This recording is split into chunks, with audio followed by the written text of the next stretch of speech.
आज फतेहाबाद में परिवार जोड़ो अभियान के तहत कुछ कार्यक्रम करने के लिए हम यहाँ पर पहुँचे हैं, लेकिन आप सब साथी तो पहले से ही वाकिफ़ होंगे।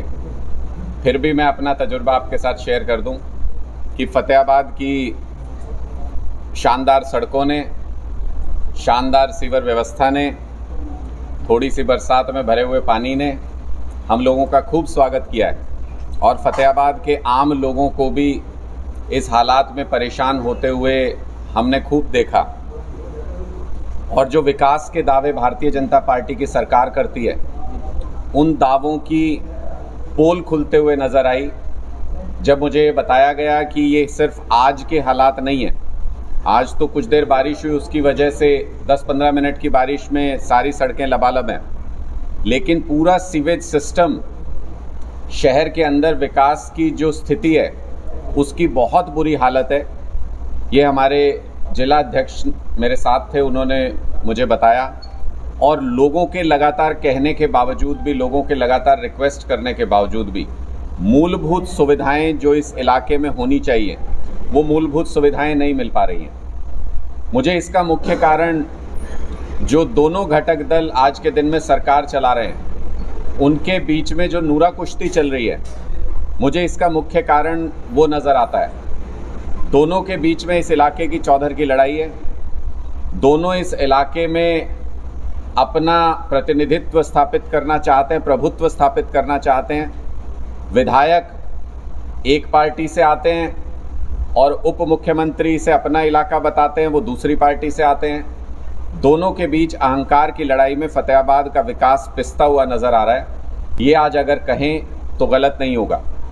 दूसरा, मुझे ये बताया गया कि आपके विधायक मुख्यमंत्री जी की वाहवाही लूटने के लिए, मैंने सुना भी था, विधानसभा में जाकर के सबसे पहले ये दावा करने वालों में से थे कि पानी निकल गया है पूरा इस इलाके का और किसान दोबारा आसानी से अपनी फसल लगा लेंगे, कोई ज़्यादा नुकसान नहीं हुआ है। इसके बारे में भी दो तथ्य मैं आज सार्वजनिक पटल पर रखना चाहता हूँ। एक तो मैंने आते हुए ही देख लिया रास्ते में कि पानी निकला है कि नहीं निकला है। सड़क किनारे ही सैकड़ों एकड़ ज़मीन में अभी तक भी पानी खड़ा हुआ है, अभी तक भी बाढ़ का पानी निकला नहीं है। दूसरा, जिस घग्गर की वजह से, घग्गर के किनारे टूटने की वजह से इस पूरे इलाके में बाढ़ आई, पंजाब की तरफ घग्गर के सारे किनारों को रिपेयर और पुनः जो पुरानी स्थिति थी उसमें ले आया गया है। बाढ़ के बाद दुरुस्त कर दिया गया है घग्गर के किनारों को। हरियाणा की तरफ अभी तक ये जायज़ा भी सरकारी रिपोर्ट में नहीं आया है कि कितनी जगहों पर घग्गर के तटबंध टूटे थे, उनके रिपेयर को तो भूल जाइए।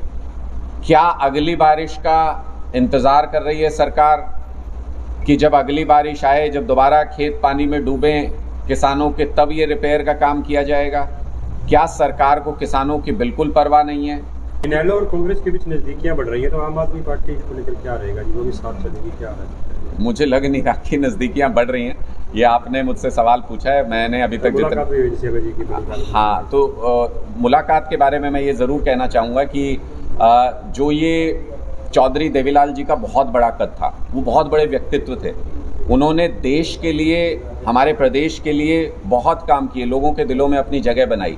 ऐसे विशाल व्यक्तित्व की जयंती समारोह को किसी राजनीतिक मकसद के लिए इस्तेमाल करना, मुझे ये सही नहीं लगता। मैं इस बात की निंदा करता हूँ और मैंने पहले भी इनेलो के साथियों से ये कहा कि अगर आप गठबंधन के तौर पे, राजनीतिक तौर पे इस कार्यक्रम को दिखाना चाहते हैं तो अलग से एक रैली करते, उसमें सभी नेताओं को बुलाते, तब पता चलता कि कितने नेता आ रहे हैं और कितने नेता नहीं आ रहे हैं। चौधरी देवीलाल जी के प्रति किसी के सम्मान को अपनी राजनीतिक परिभाषा में फिट करके इनेलो जिस स्तर तक वो जा चुके हैं राजनीति में, जिस रसातल पर जा चुके हैं, उसी का परिचय इनेलो द्वारा दिया जा रहा है। मुझे ये कहीं से भी सही नहीं लगता है। जी का जनसंवाद कार्यक्रम आपने देखा है, अब जो सांसद हैं वो भी जनसंवाद करने जा रहे हैं, ड्यूटियाँ लगा दी गई हैं उनकी, कैसे देखते हैं जी?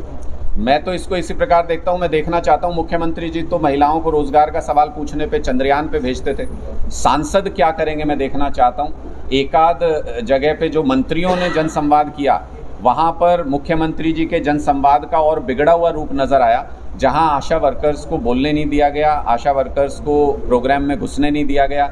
ये अहंकार की पराकाष्ठा है। भारतीय जनता पार्टी इस वक्त अहंकार के चरम पर है और ये कहते हैं विनाश काले विपरीत बुद्धि। तो ये एक खट्टर साहब थे, वही भारतीय जनता पार्टी का नाम रोशन कर रहे थे, नाम खराब कर रहे थे पूरे हरियाणा के अंदर। और अब अगर 10-10 सांसद जुट जाएंगे और मंत्री भी साथ में जुट जाएंगे तो हरियाणा की जनता तक बीजेपी के अहंकार को, बीजेपी के घटिया काम करने के तरीके को, बीजेपी के फेलियर्स को पहुंचाना और ज़्यादा आसान हो जाएगा। मुझे लगता है कि भारतीय जनता पार्टी के तमाम सांसद, मंत्री और मुख्यमंत्री मिल करके हम लोगों के लिए चुनाव प्रचार करने के लिए उतरें। हम स्वागत करते हैं, कीजिए, जनता को और आपका चेहरा नज़र आएगा। महिला सशक्तिकरण बिल पेश हुआ है, उसके बारे में देखिए, ये महिला सशक्तिकरण बिल या महिला आरक्षण बिल, इसको भारतीय जनता पार्टी प्रचारित करने की कोशिश कर रही है। दरअसल ये भारतीय जनता पार्टी का महिला बेवकूफ़ बनाओ बिल है।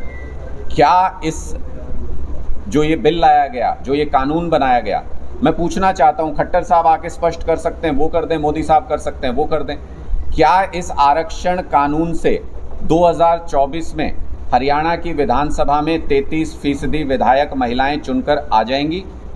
क्या इस आरक्षण कानून से देश की संसद में 2024 के चुनाव में 33% महिला सांसद चुन के आ जाएंगी? इसका उत्तर है नहीं। 2029 में भी नहीं। भारतीय जनता पार्टी ने इस बिल के अंदर, इस कानून के अंदर ऐसे प्रावधान कर दिए हैं जिससे 2039 से पहले मुमकिन नहीं लगता कि 33% विधायक या सांसद महिलाओं के रूप में विधानसभा और संसद के अंदर पहुंच सकती हैं। इसलिए ये भारतीय जनता पार्टी की सोची समझी साजिश है। जिस बिल के लिए, जिस कानून के लिए महिलाएं दशकों से प्रयास कर रही थी, उस कानून को महिलाओं से 15-20 साल और दूर धकेल दिया भारतीय जनता पार्टी ने इस कानून के ज़रिए। इसलिए उनकी ये चाल अब पूरे देश के सामने बेनकाब हो चुकी है। जो वो वाहवाही प्रोपेगेंडा करना चाहते थे, वाहवाही लूटना चाहते थे, देश की महिलाओं ने उसको पूरे तरीके से नकार दिया है। सुना होगा आपने बीएसपी के सांसद पर जो टिप्पणी की है, उसको लेकर क्या? देखिए, भारतीय जनता पार्टी, अरविंद केजरीवाल जी ने कुछ समय पहले कहा था कि पूरे देश में सब गुंडे, मवाली, टुच्चे, लफंगे, अनपढ़ चुन चुन के किसी एक पार्टी में इकट्ठा हो गए हैं। आज पूरे देश में किसी को ये बताने की ज़रूरत ही नहीं कि वो कौन सी पार्टी है।